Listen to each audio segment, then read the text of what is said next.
Hello दोस्तों, how are you all. I hope you all are fine. और फिर से आपका स्वागत है दोस्तों इस न्यू लेसन में। इस लेसन में हम लोग कवर करेंगे पार्ट 3।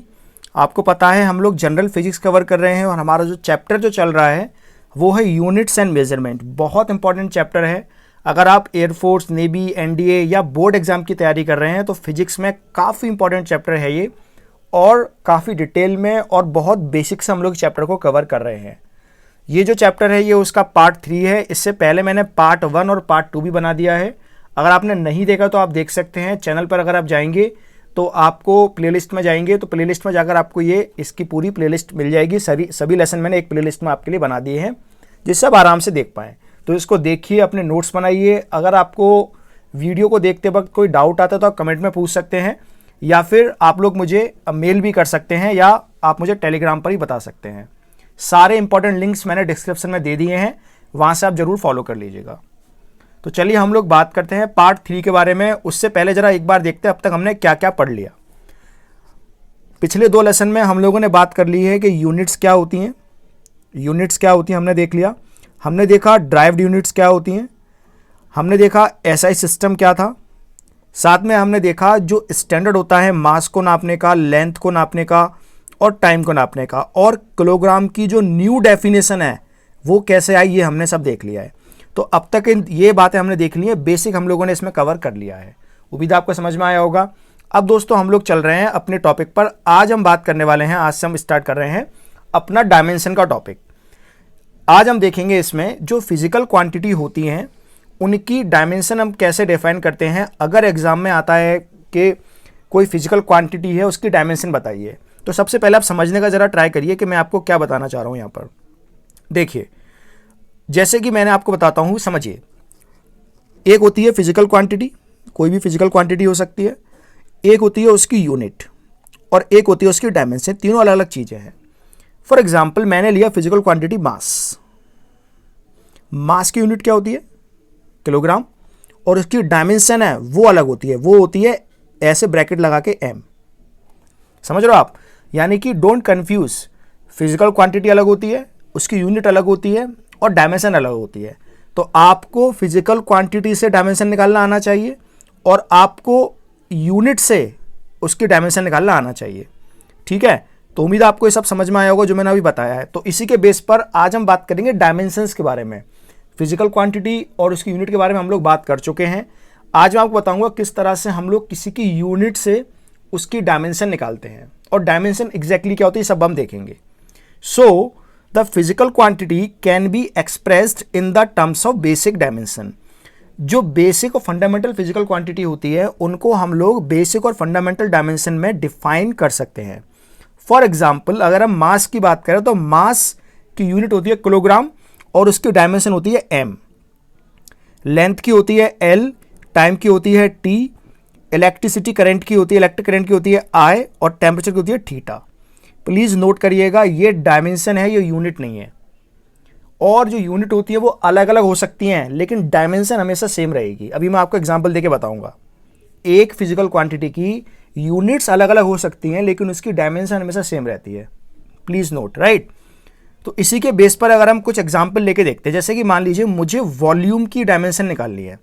किसकी निकालनी है? वॉल्यूम की। तो वॉल्यूम की डायमेंशन में कैसे निकालूंगा?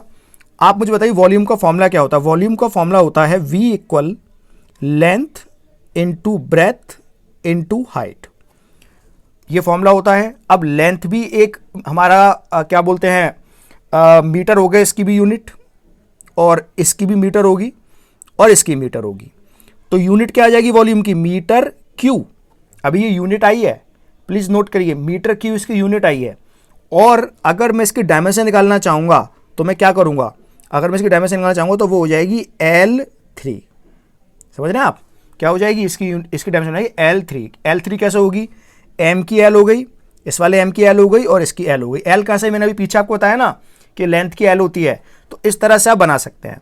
तो ये आप देखिए यहाँ पर यही बातें लिखी हुई हैं जो मैंने अभी जस्ट आपको बताया है। जो हमारा वॉल्यूम होता है, volume requires 3 measurement of the length into breadth into height, और इसकी तीनों डायमेंशन की अगर हम लेंगे तो ये बन जाएगी L3। उसी तरह अगर हम डेंसिटी की बात करें तो डेंसिटी क्या होती है? Mass divided by volume. देखो मैं आपको बता देता हूं एक बारी, डेंसिटी देखिए क्या होती है, डेंसिटी क्या होती है, मास डिवाइडेड बाय वॉल्यूम। तो अगर आप मास के ऊपर यूनिट रखें या डायमेंशन रखें, आपको क्या चाहिए डिपेंड करता है, हम डायमेंशन की बात कर रहे हैं। तो अगर मैं ऊपर रखूं मास की डायमेंशन, मास की क्या होती है एम, अपॉन में किसकी आ जाएगी, वॉल्यूम की। अभी मैंने बताया L3, तो L3 ऊपर आएगा तो क्या बन जाएगा, ये बन जाएगा ml-3। तो जो डेंसिटी उसकी डायमेंशन क्या आ जाएगी, ml-3।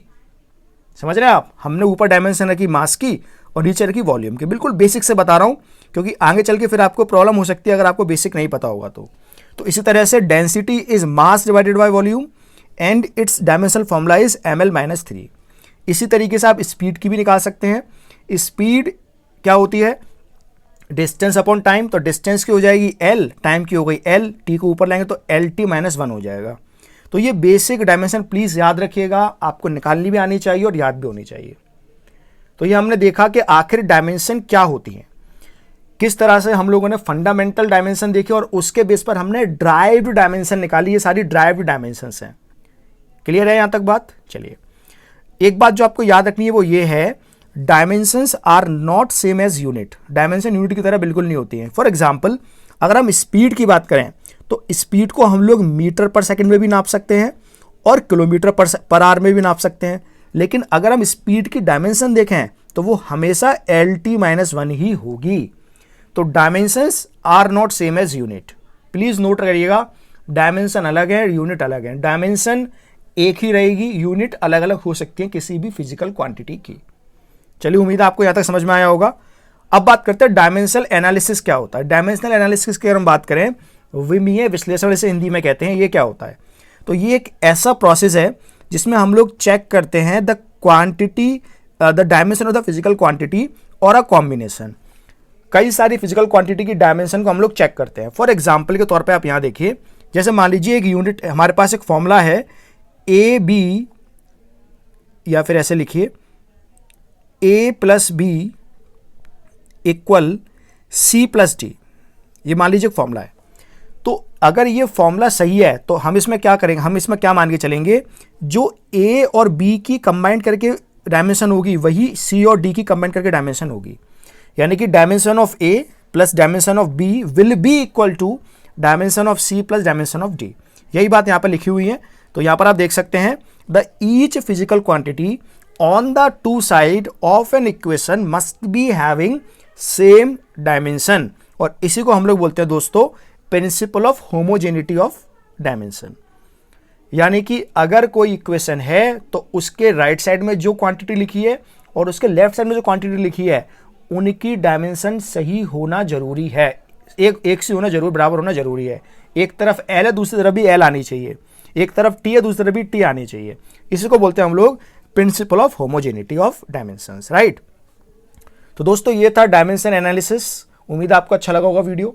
अगर वीडियो अच्छा लगा है तो आपको वीडियो को लाइक करना है, शेयर करना है दोस्तों के साथ अपने, और चैनल को अगर अब तक आपने सब्सक्राइब नहीं किया है सब्सक्राइब कर लीजिए। आपके लिए और भी वीडियोज आ रहे हैं। अगले लेसन में हम लोग बात करेंगे डायमेंशन एनालिसिस की एप्लीकेशंस क्या है, किसी भी फॉर्मूले को कैसे हम लोग चेक करते हैं, सब बातें हम लोग देखेंगे। एंड डोंट वरी, बहुत आराम से अच्छे से हम लोग इसको कवर कर लेंगे। वीडियो कैसा लग रहा है कमेंट करके बताइए, अच्छा लग रहा है तो लाइक करिए और शेयर जरूर करिएगा। That's all, thank you.